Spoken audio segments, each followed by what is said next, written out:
ঢাকার কোলাহলে ভরা অলিগলি, তার মাঝেই মাথা উঁচু করে দাঁড়িয়ে আছে এক নিঃশব্দ প্রহরী। ইট পাথর আর রক্ত দিয়ে ভরা এক স্মৃতিচিত্ত একটি কেল্লা, যার দেওয়ালে লুকিয়ে আছে শতাব্দী পুরানোর কান্না ও অভিশাপ আর হারিয়ে যাওয়া কিছু প্রাণের গল্প। আমরা বলছি লালবাগ কেল্লার কথা, কিন্তু আজ আপনি যা শুনবেন তা শুধু ইতিহাস নয়, এটি সেই ইতিহাস যেটা বইতে লেখা নেই, যা ছায়ার মতো হেঁটে বেড়ায় রাত গভীর হলে। এটি সেই কাহিনী যেটা শুরু হয় রাজুকে নির্মাণ দিয়ে আর শেষ হয় অজানা ভয় আর মৃত্যুতে। ঢাকার বুকে পা রাখলে সম্রাট আওরঙ্গজেবের পুত্র শাহজাদা মোহাম্মদ আজম, সঙ্গে আছে বিশাল কাহিনী কারিগর, ভারতবর্ষের সেরা নির্মাণ শিল্পীরা। তিনি বললেন, এখানে হবে এক এমন কেল্লা যা রাজ্যকে পাহারা দেবে আর থাকবে আমার নামের চিত্র। কিন্তু যখন কেল্লার জন্য মাটি খোঁড়া শুরু হয়, তখনই শুরু হয় অদ্ভুত ঘটনা। প্রথম রাতেই নিখোঁজ হয় এক মজুর। ভোরবেলা তার টুপি পাওয়া যায় এক গর্তের পাশে, কিন্তু সে আর কখনো ফেরে না। গল্পটা তখন থেকেই বদলে যেতে থাকে। লোকেরা বলতে থাকে এই জায়গাটি নাকি আগে এক পুরাতন দরগাও ছিল, আর এখানে কেউ কিছু বললে রাত্রে কান্নার আওয়াজ শোনা যায়। কিন্তু মোগলরা থামেনি। ইটের পর ইট গাঁথা হলো, বাগান তৈরি হলো সুড়ঙ্গ পথ। শুধু একটি জায়গা ছাড়া, কেল্লার এক কোণে ছিল এক গাছ ছমছমে গর্ত, যেটা দিনও আলো খায় না। শাহজাদা আদেশ দেন সেটি পাথর দিয়ে ঢেকে দিতে, কিন্তু যে শ্রমিক সেই কাজ করেছিল সে সন্ধ্যার পর খিঁচুনি দিয়ে মারা যায়। তার চোখে ছিল খোলা আর ঠোঁটে ছিল এক রহস্যময় হাসি। চারপাশে কুয়াশা নামে, পশু পাখি চুপ করে যায়, আর পাহারাদাররা দেখতে পায় কেল্লার উত্তর পাশে হঠাৎ আগুনের মতো আলো জ্বলে উঠল। কিন্তু এগিয়ে গেল, সেখানকার কিছুই নেই। সেই রাতের কেল্লা নির্মাণ থেমে যায়। দাদা দিল্লিতে ফিরে যান আর রেখে যান এক অসম্পূর্ণ অভিশপ্ত স্মৃতি। যে কেল্লা শুরু হয়েছিল এক সম্রাটের স্বপ্ন দিয়ে, তা এখন দাঁড়িয়ে আছে এক অভিশপ্ত অতীতের সাক্ষ্য হয়ে। কিন্তু এই গল্প এখানে থেমে যায়নি। এই গল্প এক মেয়ের, যার মৃত্যু আজও কেল্লার দেওয়ালে কান্না হয়ে বাজে। শাহজাদা চলে যাওয়ার পরে সুবাদার হয়ে এলেন শায়েস্তা খান, একজন বিচক্ষণ প্রশাসক। কেল্লার অসমাপ্ত কাজ আবার শুরু হলো। আর তখনই ঢাকায় এলেন তার মেয়ে পরিবিবি। শুধু রূপ নয়, পরিবিবির মধ্যে ছিল অদ্ভুত এক ঔজ্জ্বল্য। প্রতিদিন বিকেলে তিনি হাঁটতেন বাগানে, হামামখানা যেতেন স্নানে, আর মাজার সংলগ্ন পাথরের উপর বসে দীর্ঘ সময় নির্জনে কিছু ভাবতেন। এক রাতে পরিবিবি হঠাৎ অসুস্থ হয়ে পড়েন। তার শরীর ঠান্ডা হয়ে যাচ্ছিল, মুখে ছিল বিষাদ আর চোখে ভয়। ডাক্তাররা কিছুই বুঝে উঠতে পারেনি। 3 দিন পর এক ভোরে তিনি মারা গেলেন। তবে শোনা যায় মৃত্যুর আগের রাতে তিনি নাকি বলেছিল, আমার দিকে তাকেও না কেউ, আমাকে নিচের দিক থেকে ডাকছে। তার মৃত্যুর পর পরিবিবিকে সমাহিত করা হয় কেল্লার ভিতরেই। তার মাজারের চারপাশে সাজানো হয় মার্বেল পাথরের। কিন্তু কেল্লার শ্রমিকেরা বলে সে জায়গায় তাকে কবর দেওয়া হয়েছে ঠিক সেখানেই একসময় একটি গোপন গর্ত ছিল, এবং এরপর থেকে শুরু হয় অদ্ভুত ঘটনা।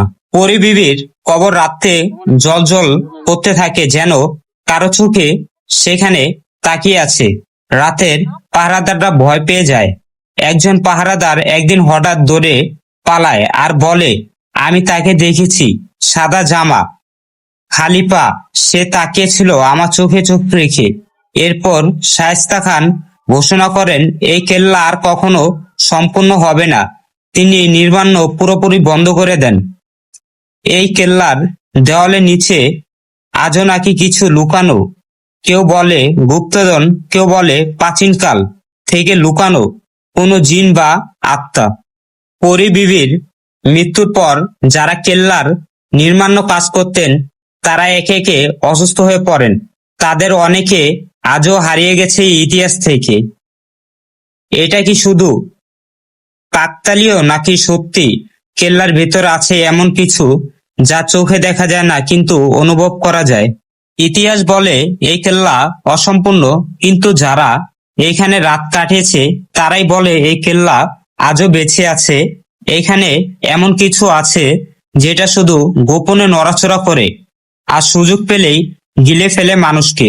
গোপন সুড়ঙ্গ, ঢাকার নিচে এক অন্ধকার জগৎ। অনেক ইতিহাসবিদের মতে লালবাগ কেল্লার নিচে ছিল এক বিশাল সুড়ঙ্গের ব্যবস্থা, যেটা মোগলরা গোপনে তৈরি করেছিল যুদ্ধের সময় পালানোর জন্য। এই সুড়ঙ্গ নাকি মিলে যেত ফারাসগঞ্জ বুড়িগঙ্গা পার হয়ে আরো দক্ষিণে, কিন্তু এই সুড়ঙ্গ দিয়ে কেউ ফিরত না।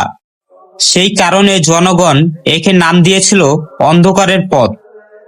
1858 সালের ঘটনা, ব্রিটিশ ক্যাপ্টেন বার্নসের নিখোঁজ। লালবাগ কেল্লা মানে রহস্য। ঢাকার ব্রিটিশ শাসনের সময় এক ক্যাপ্টেন ছিলেন, নাম বার্নস।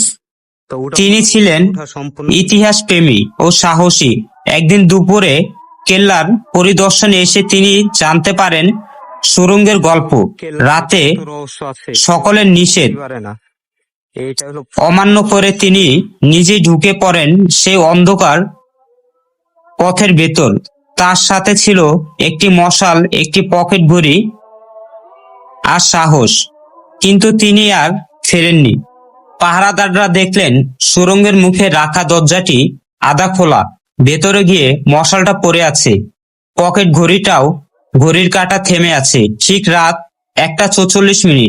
আর সেখানে যেন অদ্ভুত এক গন্ধ, ধাতব পচা গরম।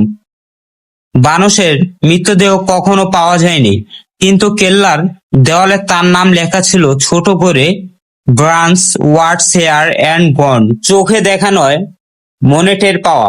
পরবর্তী 5 বছরে কেউ আর টানেলের কাছে ঘেঁষে নেই।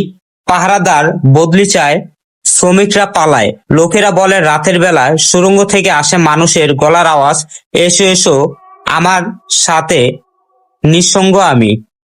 আর মাঝরাতে সাদা ছায়া টানেলের মুখে দাঁড়িয়ে থাকতে দেখা যায়। বর্তমান সেই টানেলটি বন্ধ করে দেওয়া হয়েছে পাথর দিয়ে। সরকারিভাবে বলা হয় সুরক্ষার জন্য বন্ধ, কিন্তু গাইডরা চুপচাপ বলে এটা বন্ধ নয়, এটা বন্ধ করে রাখা হয়েছে যাতে কিছু বাইরে না আসে।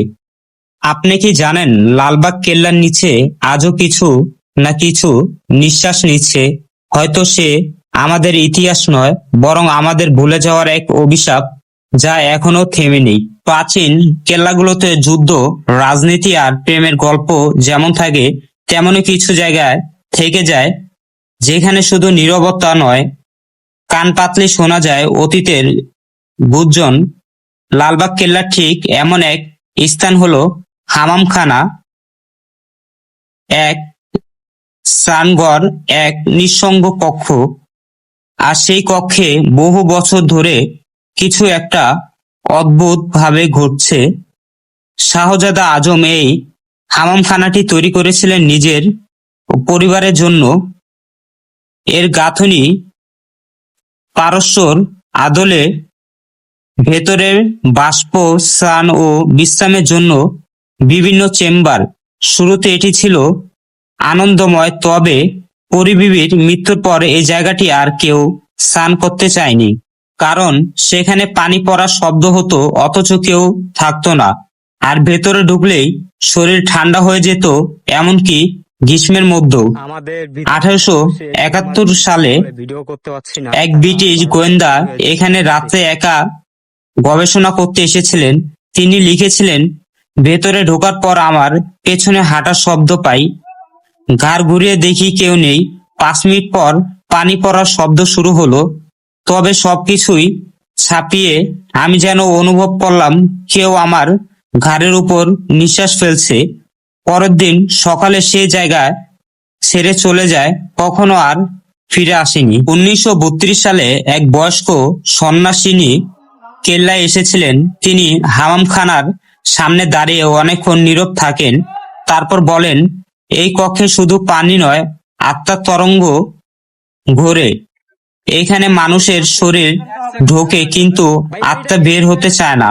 তারপর তিনি চলে যান আর ফিরে আসেননি। 2015 সালে একটি ইউটিউব ডকুমেন্টারি টিম লালবাগ কেল্লার উপর ভিডিও তৈরি করেছিল। তারা হামামখানায় রাত 8টায় শুটিং করেছিল। তাদের ক্যামেরা ধরা পড়ে এক মুহূর্তের জন্য একটি সাদা কাপড়ের মোড়ানো নারী চরিত্র ভেসে যায়, কিন্তু সেদিন সেখানে কোনো নারী ছিল না।